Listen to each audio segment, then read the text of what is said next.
మనం రిస్క్ తీసుకోవాలి అని కొన్ని మార్కెటింగ్ స్ట్రాటజీస్ యూజ్ చేసి ఇండియా మార్కెట్ ప్లేస్లో సంథింగ్ ప్రోడక్ట్స్ని తీసుకొని డ్రాప్ షిప్పింగ్ చేస్తారు.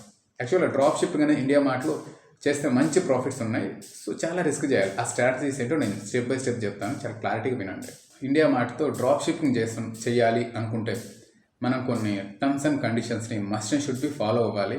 ఆ కండిషన్స్ వాళ్ళు యాక్సెప్ట్ చేయాలి. సో అప్పుడే మనకి సేల్స్ జనరేట్ అయితే at the same time profit కూడా రావడానికి పాసిబుల్ ఉంటుంది. ఫ్రాడ్ జరగడానికి ఛాన్స్ ఉండదు అక్కడ. సో అన్నీ క్లారిటీగా మాట్లాడుకోవాలి. Point 1, RTO charges. ఇండియాలో ఆర్టీఓ ఛార్జెస్ అనేది చాలా ప్రాబ్లం అనిపిస్తుంది. అంటే ఒక ప్రోడక్ట్ కస్టమర్ తీసుకున్న సమ్ ఇష్యూస్ వల్ల ఆ ప్రోడక్ట్ రిటర్న్ వస్తే మేము ఆ ప్రోడక్ట్ ఈ మార్కెట్ ప్లేస్ వాళ్ళు ఏమంటారంటే మేము ప్రోడక్ట్ ఫ్రీ షిప్పింగే ఇస్తున్నాం, బట్ ఆ కస్టమర్ తీసుకోలేదు కాబట్టి దాన్ని మీరు ఆర్టీఓ ఛార్జెస్ చెల్లించాలి. బికాస్